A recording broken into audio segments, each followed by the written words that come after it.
اور سندھ میں جس طریقے سے مسلسل پچھلے کئی ماہ سے الیکشن کو ڈیلے کیا جا رہا ہے صرف پی ٹی آئی کے خوف کی وجہ سے، عمران خان صاحب کے خوف کی وجہ سے اور اپنی شکست کے خوف کی وجہ سے، اسی طریقے سے اسلام آباد کا الیکشن کے جو ٹوٹل 10 دن رہ گئے تھے، جس انداز سے پی ڈی ایم وہاں سے فرار حاصل کر رہی ہے، ساری دنیا کو پتہ ہے کہ 101 جو نشستیں ہیں اس میں سے صرف 30 نشستوں کے اوپر ان کے چیئرمین کا کینڈیڈیٹ نون لیگ کا موجود ہے، وہاں پہ صرف 30 نشستوں پہ، اور پی ٹی آئی کا 101 میں سے 101 نشستوں کے اوپر جو ہے وہ چیئرمین کے کینڈیڈیٹ، وائس چیئرمین کے کینڈیڈیٹ موجود تھے۔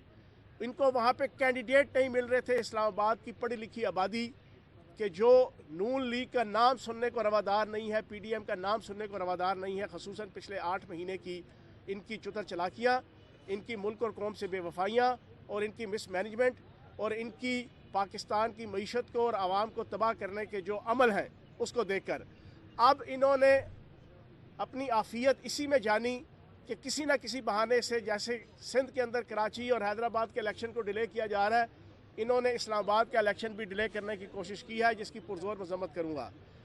دوسری سب سے امپورٹنٹ چیز کہ کل سے عمران خان صاحب کے حوالے سے کٹ اینڈ پیسٹ کے ساتھ کچھ آڈیوز تیار کر کے انہوں نے لیک کرنا شروع کی ہیں۔ میں یہ سمجھتا ہوں کہ یہ انتہائی ڈرٹی پالیٹکس ہے، انتہائی گھٹیا پالیٹکس ہے، انتہائی غلیظ پالیٹکس ہے، جس کی جتنی مذمت کی جائے کم ہے۔ آج کل 21ویں صدی کا دور ہے، اس 21ویں صدی میں ہر قسم کی ویڈیو، ہر قسم کی آڈیو تیار کی جا سکتی ہے۔ پوری دنیا کے اندر پاکستان سمیت ایسے سافٹ ویئر موجود ہیں، گھر میں بیٹھ کے لوگ جو ہے وہ ایسی آڈیو ویڈیو جو ہے وہ بناتے ہیں۔ تو یہ جو اس قسم کی کٹ اینڈ پیسٹ فیبریکیٹڈ قسم کی سو کالڈ سیوڈو قسم کی فیک قسم کی آڈیوز تیار کر کے، ویڈیوز تیار کر کے جو پی ڈی ایم اور کچھ حلقے عمران خان صاحب کی کریکٹر اسیسینیشن کرنے کی کوشش کر رہے ہیں، اس میں سے انہیں کچھ حاصل نہیں ہوگا۔ یہ پانی میں مدھانی چلانے کے مترادف ہے۔ یہ پانی میں مدھانی چلاؤ، اس میں سے نہ مکھن نکلتا ہے، نہ پنیر نکلتا ہے، نہ ملائی نکلتی ہے، کچھ بھی نہیں نکلتا۔ تو آپ کی اطلاع کے لیے عرض ہے کہ اس وقت جب عمران خان صاحب پوری پاکستانی عوام اور ریاست کی بقا کی جنگ لڑ رہے ہیں، ایسے موقعوں کے اوپر اس قسم کی پرسنلائز ہو کر فیک قسم کی اور ڈرٹی قسم کی اور فیبریکیٹڈ قسم کی آڈیوز مارکیٹ کے اندر لانچ کرنے سے آپ نہ تو پی ٹی آئی کی شہرت کو نقصان پہنچا سکتے ہیں اور نہ عمران خان صاحب کی عزت وقار اور ان کے بیانیے کو آپ نقصان پہنچا سکتے ہیں۔ یہ بات بالکل اپنے ذہن میں بٹھا لیں۔ آپ نے توشہ خانہ میں بڑی مدھانی چلائی، آپ نے توشہ خانہ کے ایشو کے اوپر بڑی جناب آپ نے کڑا کڑا کی، لیکن اس میں سے کچھ حاصل نہیں ہوا۔ ہر دفعہ آپ ذلیل و خوار ہوئے۔ تو اب بھی یہ جو آپ نے آڈیوز اور ویڈیوز کا جو سلسلہ سٹارٹ لیا ہے، اس میں آپ انشاءاللہ ذلیل اور خوار ہوں گے اور آپ کی قسمت میں رسوائی اور جگہسائی آئے گی۔ اب اصل ایشو اسمبلی کی تحلیل اور اس تحلیل کو روکنے کے لیے اور الیکشن سے بھاگنے کے لیے پنجاب کے اندر نون لیگ اور پی ڈی ایم نے اور شہنشاہ کرپشن آصف زرداری اور سلطان مجبور شہباز شریف اور باہر بیٹھا سلطان مفرور نواز شریف، انہوں نے اپنی اپنی خواہشات ہیں، چھوٹی چھوٹی ہزاروں خواہشیں ایسی کہ ہر خواہش پہ دم نکلے، بہت نکلے مگر پھر بھی میرے ارماں ہی کم نکلے۔ ہر ایک کی اپنی اپنی خواہش ہے۔ اس کی خواہش یہ ہے کہ کسی نہ کسی طریقے سے پنجاب کے اندر چودھری پرویز لائی صاحب کی حکومت جائے تو میں واپس آؤں۔ ادھر والوں کی خواہش یہ ہے کہ بھائی اگر الیکشن ہوئے تو ہمارے پلے ٹکے آنے کی کوئی ویلیو نہیں رہے گی، نہ عزت رہے گی، نہ وقار رہے گی، نہ ووٹ رہے گا، نہ اسمبلیوں کے اندر سیٹیں رہیں گی۔ اب جب عمران خان صاحب صرف پاکستان کی عزت اور ریاست اور معیشت بچانے کے لیے کہتے ہیں کہ فوری الیکشن کروایا جائے، تو اس کا رستہ روکنے کے لیے انہوں نے یہ جو غیر آئینی حرکات کی ہیں، میں کچھ ٹیکنیکل چیزیں آپ کے سامنے رکھوں گا۔ اس وقت پنجاب کے اندر 3 اجلاس بلائے جا چکے ہیں، 3 اجلاس۔ ایک اجلاس 41واں اجلاس ہے کہ جو ایوان اقبال کے اندر حمزہ شہباز کی غیر آئینی حکومت نے بلایا تھا، وہ ابھی تک چل رہا ہے، وہ غیر معینہ مدت کے لیے ابھی تک ملتوی نہیں ہوا۔ یہ پوری پاکستانی قوم کے لیے بڑا ضروری میں انفارمیشن دے رہا ہوں، اور تجزیہ نگاروں کے لیے بھی اور قانونی ماہرین کے لیے بھی۔ 3 اجلاس اس وقت اس ٹائم پہ اس گھڑی میں 3 اجلاس جو ہے وہ بلائے جا چکے ہیں۔ پہلا اجلاس 41 ہے جو چل رہا ہے، جو حمزہ شہباز کی غیر آئینی حکومت نے ایوان اقبال میں بجٹ اجلاس بلایا تھا، وہ بجٹ اجلاس چل رہا ہے، وہ ابھی تک ختم نہیں ہوا۔ دوسرا اجلاس وہ 42واں اجلاس ہے جو اس وقت ہماری حکومت کے تحت اور اسپیکر اسمبلی کے سیکریٹریٹ کے تحت اس وقت چل رہا ہے، وہ بھی غیر معینہ مدت کے لیے ملتوی نہیں ہوا۔ 2 اجلاس۔ تیسرا اور غیر آئینی اجلاس کل رات کو گورنر نے طلب کر لیا۔ اب قانون کیا کہتا ہے؟ قانون یہ کہتا ہے کہ جب گورنر نے اعتماد کے ووٹ کا کہنا ہے وزیر اعلیٰ کو، تو ساتھ ہی اس نے اسپیشل اجلاس سمن کرنا ہے۔ رننگ اجلاس کے اندر جو ہے وہ اعتماد کا ووٹ نہیں ہوگا۔ آئین اور قانون یہ کہتا ہے، آئین اور قانون یہ کہتا ہے کہ جو رننگ اجلاس ہو رہا ہوگا اس میں اعتماد کا ووٹ حاصل کرنے کا نہیں کہا جائے گا، نہ کہا جا سکتا ہے۔ آئین کے اندر کیٹیگوریکلی لکھا ہوا ہے کہ جب بھی گورنر نے اعتماد کا ووٹ لینے کے لیے وزیر اعلیٰ کو کہنا ہے تو ساتھ ہی اس نے اسپیشل اجلاس سمن کرنا ہے۔ اب آپ مجھے یہ بتائیں کہ 2 اجلاس پہلے سے چل رہے ہیں، پہلے سے 2 اجلاس چل رہے ہیں، اور آئی تھنک سو کہ ان کا کیس بھی شاید عدالت کے اندر چل رہا ہے کہ کون سا والا لیگل ہے کون سا والا نہیں ہے۔ تیسرا غیر آئینی اجلاس گورنر نے طلب کر لیا ہے۔ اب اس سچویشن کے اندر آپ خود بتائیں کہ کیا اعتماد کا ووٹ کا اجلاس ہو سکتا ہے؟ اسپیشل اجلاس منعقد ہی نہیں ہو سکتا جب تک اسمبلی جو ہے وہ غیر معینہ مدت کے لیے جو ہے وہ ملتوی نہیں ہوتی اس کا سیشن۔ جب وہ غیر معینہ مدت کے لیے ملتوی ہوگی تو تب جا کے اسپیشل اجلاس جو ہے وہ سمن ہو سکتا ہے، تب جا کے اسپیشل اجلاس اعتماد کے ووٹ کے لیے جو ہے وہ منعقد ہو سکتا ہے۔ تو پکچر بہت کلیئر ہے، نہ اس میں کوئی سسپیشیسنس ہے، نہ کوئی امبیگوٹی ہے، نہ کسی قسم کا کوئی شک ہے، نہ کوئی شبہ ہے کہ کل رات کو گورنر کی طرف سے بلایا گیا اجلاس غیر آئینی ہے، 100% غیر آئینی ہے، بلکہ 1,00,000%، 1,00,00,000%، 1,00,000,000% غیر آئینی ہے۔ وہ منعقد ہی نہیں ہو سکتا۔ جب وہ منعقد نہیں ہوگا تو نہ 9 من تیل ہوگا، نہ رادہ ناچے گی۔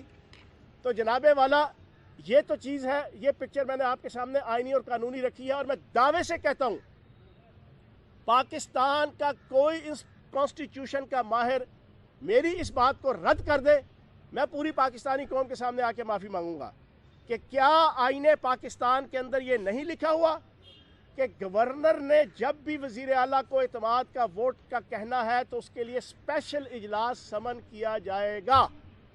اسپیشل اجلاس وہ نہیں ہوتا جو رننگ اجلاس ہوتا ہے، وہ اسپیشل اجلاس نہیں ہوتا۔ تو جناب چیز کلیئر ہو گئی ہے۔ اب یہ کیوں انہوں نے کیا، اب اس کی طرف میں آتا ہوں آخر میں۔ یہ پی ڈی ایم والے، یہ 13 گیدڑوں کی جماعت، یہ اپنی طرف سے عوامی پاپولیرٹی کا زوم اور دعویٰ رکھنے والی 13 جماعتوں کا مکس اچار، یہ کہتا تھا جی ہم تو بڑے پاپولر ہیں، عوام تو ہمیں کندھوں پہ بٹھائے پھرتے ہیں، سینے سے لگائے پھرتے ہیں، پلکوں پہ سجائے پھرتے ہیں، ہم تو جناب عوام میں بہت پاپولر ہیں۔ 3.5 سال انہوں نے چین چین چاں چاں کیے رکھا جناب ہمارے دور حکومت میں کہ الیکشن کراؤ، الیکشن کراؤ، الیکشن کراؤ۔ ہر چوتھے مہینے ان کا لانگ مارچ ہوتا تھا، ہر چوتھے مہینے ان کا دھرنا ہوتا تھا، ہر چوتھے مہینے ان کی ایجیٹیشن ہوتی تھی کہ الیکشن کراؤ۔ اب جب الیکشن کروانے کے لیے عمران خان صاحب نے کہا کہ تیر حاضر، کمان حاضر، توپ حاضر، گھوڑا حاضر، ہر چیز حاضر، اب یہ بھاگ رہے ہیں۔ اب ہم نے کہا کہ بھائی آ جاؤ۔ کیوں آ جاؤ؟ یہ بھی بڑی امپورٹنٹ چیز ہے۔ پاکستان کی ریاست، پاکستان کی معیشت اور پاکستان کی عوام تینوں ڈوب چکی ہیں۔ پاکستان دیوالیہ ہو چکا ہے۔ ہمارے دور حکومت میں فیبروری 2022 میں 5% دیوالیہ ہونے کا اندیشہ تھا۔ آج اس وقت پاکستان 100% دیوالیہ ہو چکا ہے۔ ہمارے پاس پیسہ نہیں ہے قرضوں کی قسطیں دینے کے لیے، اور یہ نعوذ باللہ معاذ اللہ یہ حالت پہنچائی ہے اس پی ڈی ایم نے اور اس 13 گیدڑوں کی جماعت، نہ اہل، نہ کمے، نہ کھٹو اور نہ مراد، وہ حکمران کے جنہوں نے اپنے 1100 ارب روپے کے کرپشن کے جو ہے وہ کیسز معاف کروا کے NRO2 لے لیا، اور لینے کے بعد اپنا سب کچھ بنتا، بھاڑ میں جائے جنتا، وہ والا ماحول بنا کر پاکستان کو اس حالت پہ پہنچا دیا ہے۔ یہ انہوں نے کیا ہے اور ملک اس وقت بالکل کشتی ڈوب چکی ہے۔ ایسے حالات میں یہ اگر ضد لگائیں کہ اگلے 6 مہینے یا بلی کے خواب میں چھچڑے اگلے 1.5 سال یہ معاشی ایمرجنسی کے بہانے 1 سال اسمبلیوں کی مدت بڑھانے کی جو پلاننگ ہو رہی ہے، اگر یہ سمجھتے ہیں کہ اگلے 1.5 سال بھی یہی اقتدار میں رہیں گے تو ان کی کیپیبلٹی اور کیپیسٹی اور ورتھ نہیں ہے کہ یہ ملک کو چلا سکیں یا اکانومی کو چلا سکیں۔ اس کا واحد حل یہ ہے کہ ملک کے اندر الیکشن کراؤ، الیکشن ہوں گے، عوام کی اکثریت جس کے سر پہ اقتدار کا ہما رکھیں گے، جس کے سر پہ اقتدار کا تاج رکھیں گے، اس کی ذمہ داری ہوگی۔ اور اس وقت پاکستان کا پاپولر ترین لیڈر اور پاکستان کی پاپولر ترین جماعت وہ صرف اور صرف پی ٹی آئی اور عمران خان ہے۔ اور جب عمران خان کے سر پہ اقتدار سجے گا تو وہ عمران خان 3100 ارب سے 6100 ارب تک اگر پاکستان کا ٹیکس اور ریونیو کر سکتا ہے، کرونا کے باوجود اور ان کی 3.5 سال کی ریلیوں، لانگ مارچ اور دھرنوں کے باوجود، ہر قسم کی عالمی اور ملکی سازشوں کے باوجود، تو وہ انشاءاللہ پاکستان کی معیشت کو دوبارہ اپنے پاؤں پہ کھڑا کرے گا۔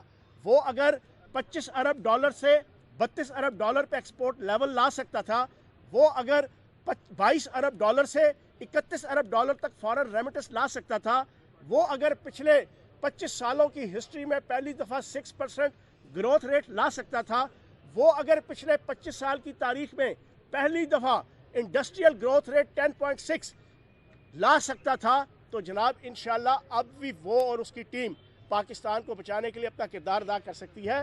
اس پوائنٹ آف ویو کے ساتھ ہم اسمبلیوں کو تحلیل کر کے نئے الیکشن کی طرف جانا چاہتے تھے، لیکن پی ڈی ایم کی پارٹیاں ان کو رات میں خواب میں عمران خان جن بن کے آتا ہے۔ پہلے کبھی وہ میں کہا کرتا تھا کہ عمران خان ان کے لیے وہ تھا کہ وہ بھی کیا دن تھے جب عمران خان جن تھے، اب عمران خان دیو ہیں، جنوں کے بھی پیو ہیں۔ اب یہاں پہ یہ صورتحال بن گئی ہے۔